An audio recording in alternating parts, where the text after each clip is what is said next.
இப்போ நான் கொஞ்ச நாளா கூவாக்கம் போறது கிடையாது. ஏன்னா, அங்க சில விஷயங்கள்லாம் எனக்கு பிடிக்கிறதில்ல. ஒரு காலகட்டத்தில பார்த்தீங்கன்னா, கூவாக்கம்னாலே சின்ன வயசுல எனக்கு ஒரு 18, 19 வயசு காலத்துலலாம் கூவாக்கம்னாலே எனக்கு ஒரு தனி எனர்ஜி. ஒரு பெரிய சந்தோஷம்.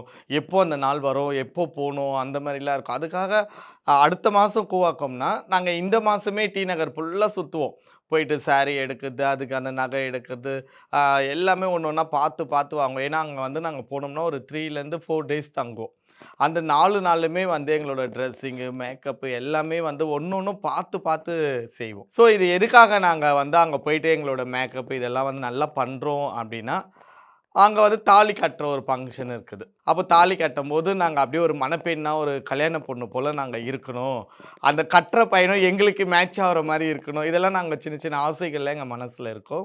ஸோ அதுக்காக அந்த அளவுக்கு எங்களோட அழகுகள நாங்க வெளிய கொண்டு வரோம். ஒரு கல்யாணத்துல ஒரு பொண்ணுக்கு எப்படிலாம் அலங்கரிச்சு, அந்த கல்யாண மேடையில உட்கார வைக்கிறாங்களோ, அதே மாரி நாங்க இருக்கணும் அப்படின்றதுக்காக, அப்போ அந்த வயசுல அதெல்லாம் இருந்தது.